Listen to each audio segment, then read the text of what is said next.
Hey there, mystery lovers. Mystery here with another batch of strange and unsettling true tales.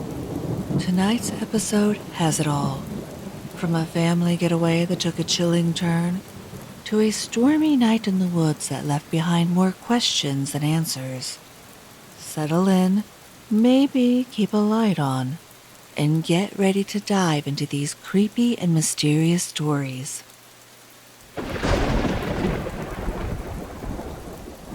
I was 15 at the time, a typical teenager in a lot of ways, but pretty grounded. I didn't drink, didn't do drugs, and spent most of my free time playing sports. I was that kid who always showed up early to practice and got straight A's. Summers, though, that was my escape. Every year I spent the summer in a small rural town where my grandparents lived, population maybe 400 on a good day. It was quiet, tucked away, and just isolated enough to feel like its own little world. There were always kids to hang out with, and we'd stay out until late, sometimes 2 or 3 in the morning. My grandparents gave me the kind of freedom I'd never had back home. They had 2 houses in the backyard. One was a newer house my grandfather had built, and the other was this creaky old place that had been around for over a century. That summer, for the second year in a row, I decided to stay alone in the old house while my grandparents stayed in the newer one. It felt like my own personal adventure, helping out with farm chores during the day, going out with friends in the evening, and then coming home whenever I felt like it.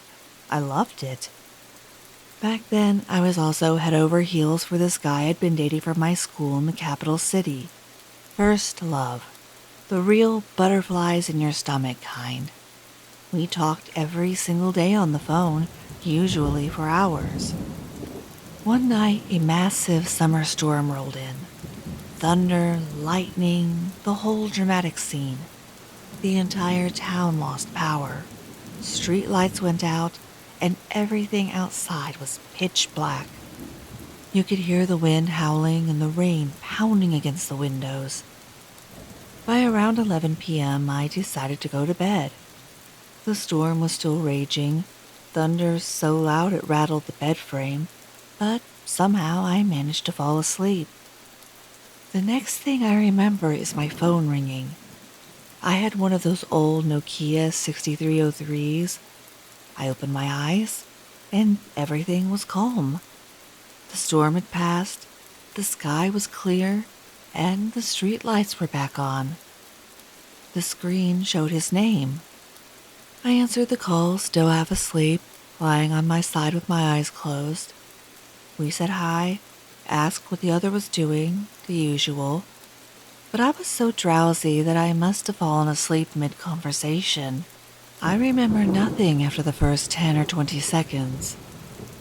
The next morning, while getting ready, I remembered he'd called and figured I'd check the call log. It said we talked for exactly 1 minute and 35 seconds. I didn't remember anything after the beginning, so I called him, curious to fill in the blanks. At first, he laughed, thought I was messing with him. But then he got really quiet. "That's all you remember?" he asked. "Just the first minute?" He told me that during the call, I said my phone was dying and that I'd call him back for my cousin's number. Totally believable.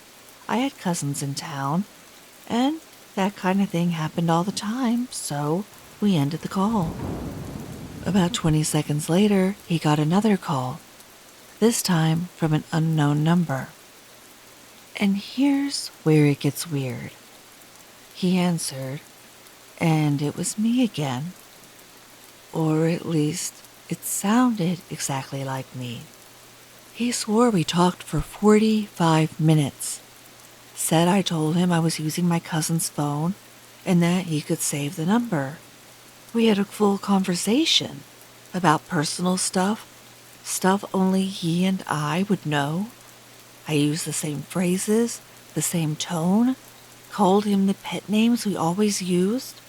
Nothing felt off. Not at first. But toward the end, He said my energy shifted. I got quiet, distant. Then I ended the call abruptly. A few seconds later, he got a text from that same unknown number. I love you, little mouse. Everything's fine. We'll talk tomorrow. Sweet dreams. We had nicknames for each other, but I had never called him Little Mouse. Ever. He said it felt sweet at the time, just a little out of the ordinary. But now it felt wrong. I thought he was pulling my leg. My cousin wasn't even in town that night. And with the storm knocking the power out, I had gone to bed early alone. There's no way I made a second call, let alone talked for 45 minutes. But when I got back to the city a week later, he showed me the call logs. First call, 1 minute and 35 seconds from my number. Then, a 45-minute call from a completely different number. And then that text. We decided to call the mystery number together. A man answered almost instantly. He sounded like he was in his 30s and totally confused when we explained everything. He lived in the capital, had a wife and kids, and claimed he had never called or texted my boyfriend. And when he checked his phone records, there was no outgoing call or text to match what my boyfriend had received. My boyfriend didn't recognize the man's voice at all. And honestly, the guy seemed just as unsettled as we were. After we hung up, we sat in silence on a park bench, staring at each other like, what just happened? Even now, 14 years later, we still talk about that night sometimes. How weird it felt, how the storm had been so intense, how whatever was on the other end of that call knew things it shouldn't have known. We tried to rationalize it. Maybe some bizarre cell tower glitch? Maybe a signal crossover? But even then, how do you explain the personal details? The nicknames? The text? We never found a real explanation. And nothing like it ever happened again. But every so often, I wonder, who or what was on the other end of that second call?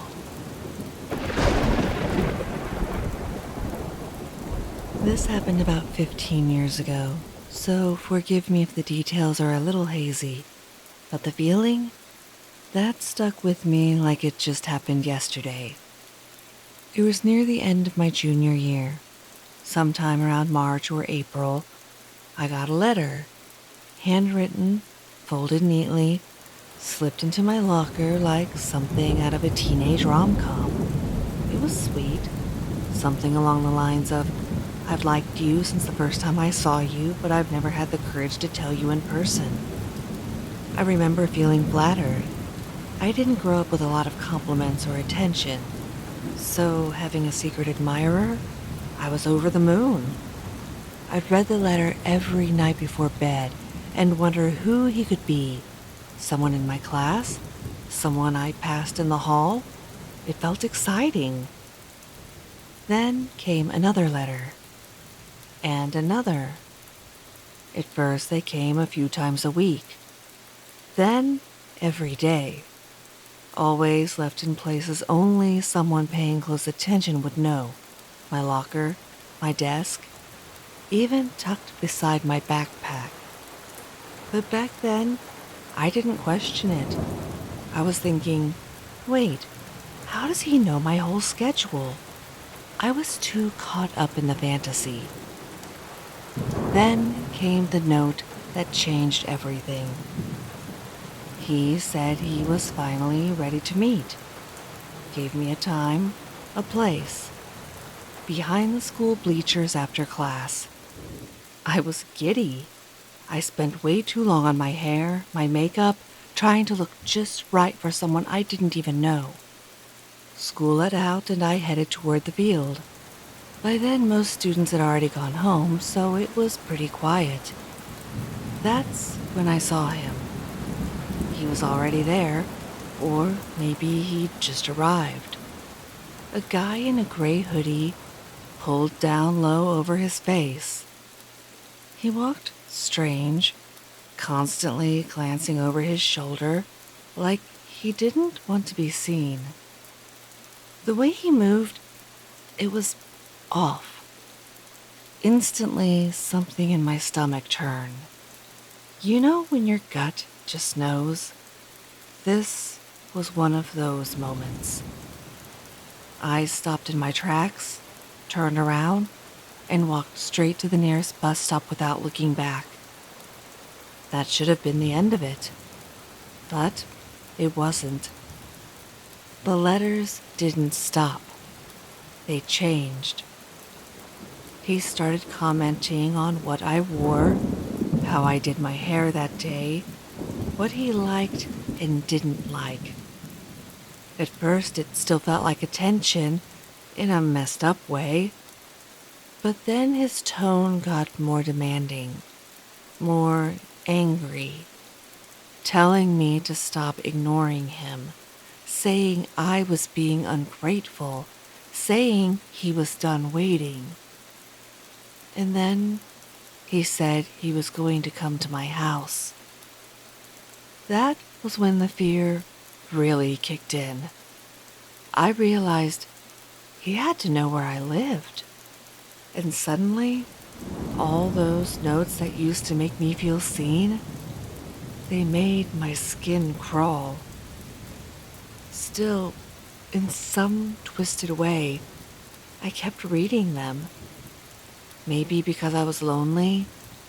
Maybe because I didn't want to believe it was real. I don't know, but I should have known better. Then, around late May, he sent one last letter. He asked to meet again, this time at a gas station off the highway. And in our weird little New Jersey town, with no mall, no real hangouts, that wasn't exactly unheard of. Kids met up at all kinds of random spots. So, I went. I didn't question it until I was already driving. It was supposed to be just a few minutes off the highway, but the road kept winding through thick woods. And the further I drove, the worse that feeling in my gut got. 5 more minutes, I told myself. Then I'll turn around. And then I saw it. The gas station was completely abandoned. Windows shattered, overgrown with weeds, trash and dirt everywhere.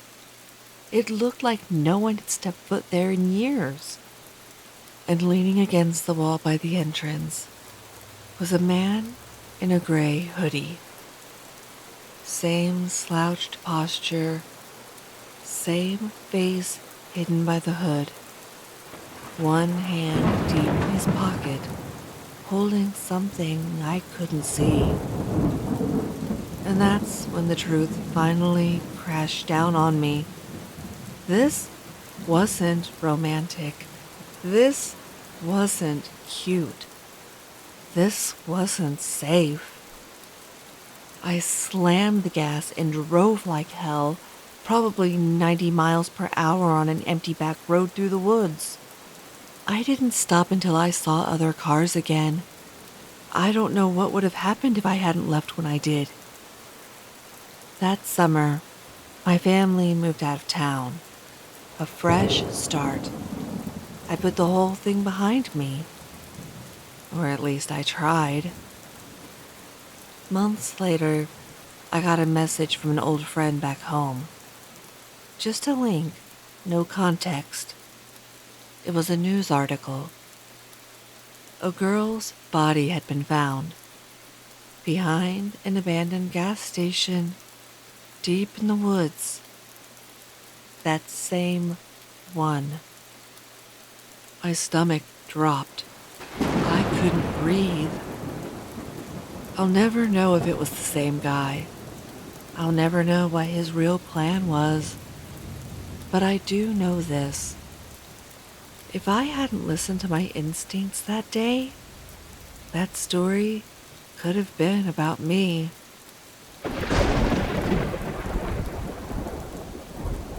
This happened some time ago, back when I was around 16, and I can still feel it. Even now, all these years later, I get the sudden urge to pull my hand in close to my chest and shiver, like my body remembers what my mind tries to forget. At the time, I was living with my parents and younger brother on a small acreage about a half an hour outside of town. It wasn't remote exactly. We had neighbors, but far enough that you had privacy. Enough space to feel like you were on your own out there. It was early one morning. I was home alone, still in bed, sleeping the way only a teenager can, that deep, heavy kind of sleep where the world feels far away. That's when I had this dream. In the dream, the house was surrounded. Not by aliens, not by monsters, by beings. Almost human. I couldn't see them, not really, but I knew they were there. I could feel their presence around the house. They were annoyed, curious, watching me, trying to see inside, peeking through the cracks in the curtains, searching for me. And then something shifted. I don't know if I was still dreaming or if I had crossed into that weird, thin place between sleep and waking, but I found myself walking. I stepped out of my room, turned left, 4, maybe 5 steps down the short hallway. I stopped, I turned right, and I froze. There was a railing, and over it I could see the bottom of the basement stairs. The steps going up from there led to the back door, a straight line of sight directly to the door. And I can still see it. A plain brown door. A little square window with yellow curtains, the kind my parents never bothered to close, and hadn't this time either. The window was uncovered. And on the other side of the glass, a face. A man's face. He had tanned skin and long, dark hair in braids, hanging down bare shoulders. He was just standing there, glaring through the window, his eyes full of hate, like he didn't just dislike me, he despised me. And if he had the chance, I knew without a doubt he would have hurt me. That's part of why I've never been able to tell if I was dreaming or awake. Because right at that moment, when our eyes locked, I felt something. A smooth, firm stroke across the center of my palm, like a hand gently but deliberately touching mine. And that was it. I jolted upright, wide awake in bed, heart pounding, staring straight out that same window toward the back door. And to this day, I can't tell if I was already awake and saw the face before the touch, or if the touch woke me up and I saw it after. But I know with absolute certainty that my hand was touched. Something touched me. And I know it wasn't meant to scare me. Not like the face. The face was terrifying, like raw malice staring straight through me. But the touch? It felt wrong. Not violent, not gentle either, just wrong. Like it shouldn't have been possible. Like it broke some unspoken rule of reality. Nothing quite like that ever happened to me again. Not that intense. Not that vivid. We had other strange little things in that house, but this has always stuck with me. And sometimes when I catch myself thinking about it, I still pull my hand in close, like I'm trying to protect it. Because whatever that was, it should never have been able to reach me. We'd stayed at the Great Wolf Lodge 3 times before without any issues. It was a fun getaway for the kids, and everything had always felt safe, normal, up until this trip. We had a suite this time. 2 conjoining rooms with doors on either side that could lock from both ends. The kids took the themed room with the bunk beds, and my wife and I had the main bedroom. We left both doors open so we could hear the kids, and I made sure the main entry door and both room doors were fully locked, including that extra latch that keeps the door from opening even with a key. At around midnight, our 6-year-old son ran into our room. He was half asleep, crying, and sitting on the edge of the bed next to us. I asked him if he had a nightmare, but he shook his head and said, "No, I saw something scary in the room. It was a big kid with a dark shadow walking around. I ran right past him to get here." I had checked the room thoroughly before bed and figured his imagination had gotten the best of him. We calmed him down and went back to sleep. Then, around 3 a.m., my wife sat up suddenly, panicked and wide-eyed. "Did you hear that?" she whispered. I said no. She told me someone had yelled, "Mom!" loud and clear. I hadn't heard anything, but she was certain and asked me to go check on our daughter. I walked into the kids' room and found our daughter curled up in the corner of the bunk bed den. She was off the bed, bundled into herself, hyperventilating and crying. I scooped her up, and as soon as she caught her breath, she said, "Be careful, Dad. He's still in here." My heart dropped. She kept talking as I carried her back to our bed. She said she'd been lying on the top bunk when she saw someone walking toward her. At first, she thought it was me, until he got closer. That's when she realized it wasn't. She said he was taller than me, thinner. His skin was smooth, paper white, and stretched tightly, like it had no wrinkles at all. His neck was longer than normal. He looked almost human, naked, but not in a human way. She said his face barely had features, just smooth skin and empty space. I asked if it could have been a blanket, a trick of the light. She shook her head. "No, Dad, it was skin. I saw it walk right up to me and I covered myself with my blanket." Then she said she peeked out and saw it heading toward the door, toward our room. She climbed down, peeked out the window, and saw it still walking toward us.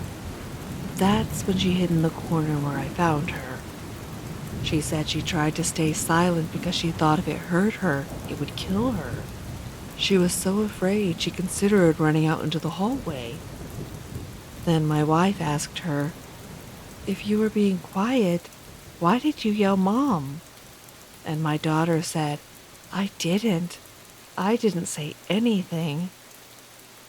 But my wife had heard it, loud and clear.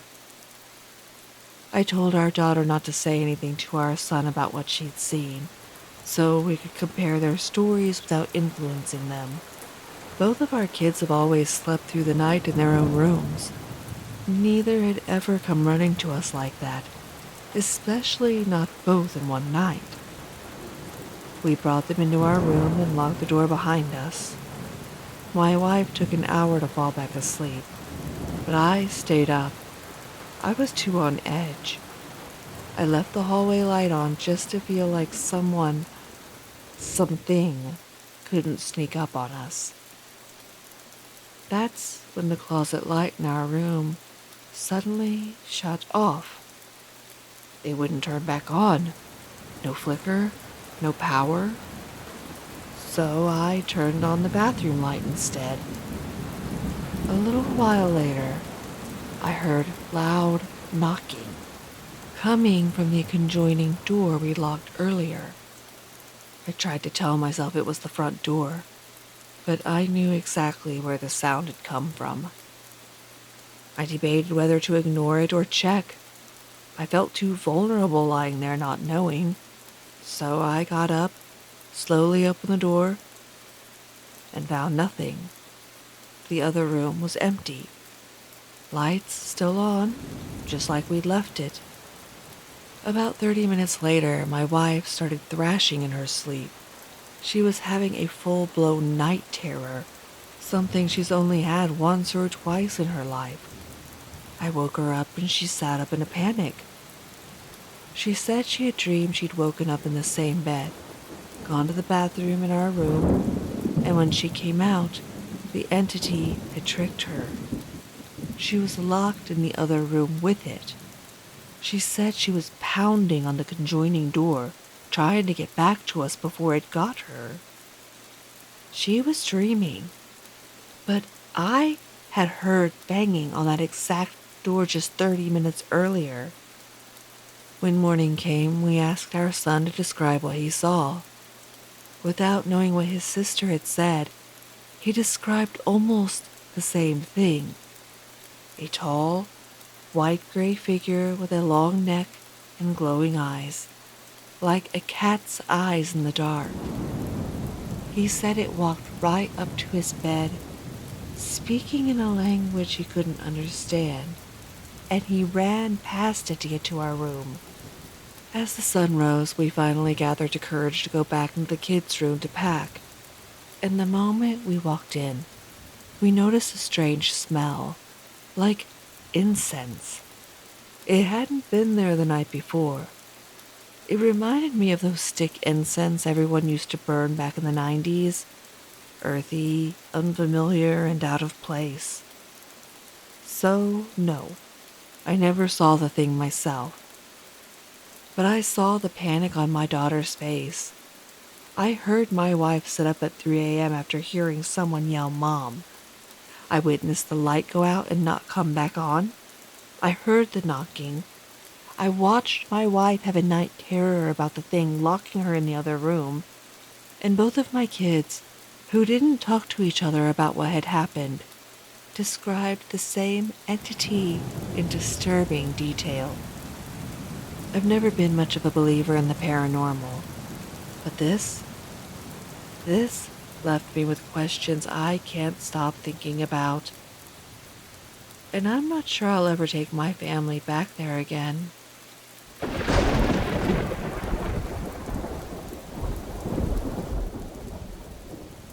This is a story my dad told me, something that happened to him when he was 17. And honestly, it creeps me out. He grew up in upstate New York, deep woods, no neighbors in sight. The kind of place where once the sun sets, it gets dark, dark. No streetlights, no passing cars, just trees and silence for miles.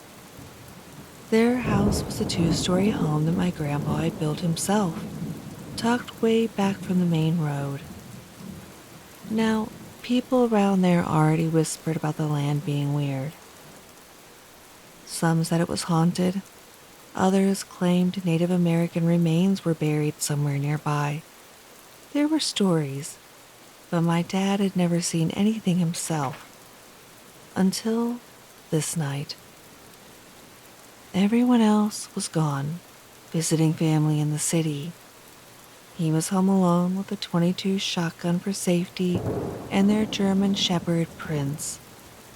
Prince wasn't just any dog. He'd been police trained. My grandpa had put him through all kinds of protection drills, supposedly fearless. That night, a thunderstorm rolled in. And if you've ever experienced a storm in upstate New York, you know it's intense. The whole house shakes, and outside turns pitch black. There's no glow from a nearby town, no hum of civilization, just rain, thunder, and darkness pressing in from all sides. My dad was just hanging out, probably reading or listening to the radio, when suddenly, bang, bang, bang, someone starts pounding on the front door. Not knocking, not tapping, full on slamming like they were desperate or angry. And here's the thing, there's no one around for miles. The driveway was a long, muddy, and basically impossible to walk up without being noticed, especially in the middle of a storm. And even if somehow someone made it all the way to the front door, why? As soon as the banging started, Prince, the big, tough police dog, completely lost it. He bolted up the stairs, tail between his legs, and actually peed himself on the way up. My dad had never seen him act like that before. Alarm bells started going off in his head. He grabbed the shotgun and followed Prince upstairs, barricading the bedroom door behind them. Prince was hiding under the bed, shaking so hard the frame rattled. My dad sat there in the dark, heart pounding, listening to the storm rage, and the banging on the front door continue. Over and over. It didn't sound like a person. It didn't sound like an animal either. It sounded wrong. He tried to tell himself maybe it was a bear. But what bear knocks like that? What bear uses a door? And what if it could get inside? What if it climbed the stairs and made it to the French doors at the back of the house? That thought sat heavy on his chest as the wind howled and the thunder boomed. Then suddenly, silence. Just like that, the pounding stopped. The wind settled. The rain slowed. The house went still. My dad sat in that room until daylight, too scared to move. When the sun finally rose, he crept downstairs. The door wasn't broken. The locks were still in place. But there were muddy prints on the porch. Not footprints. Not paw prints either. Just prints. Too big and misshapen to be human. Too off to be any animal he could think of. To this day, he has no idea what was out there that night. But he swears he'd never seen Prince, the same dog who once went head-to-head with a coyote, act so terrified before.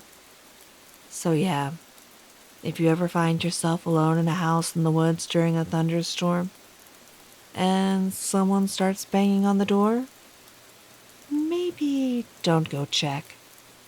Just stay upstairs. Well, that's all for this episode.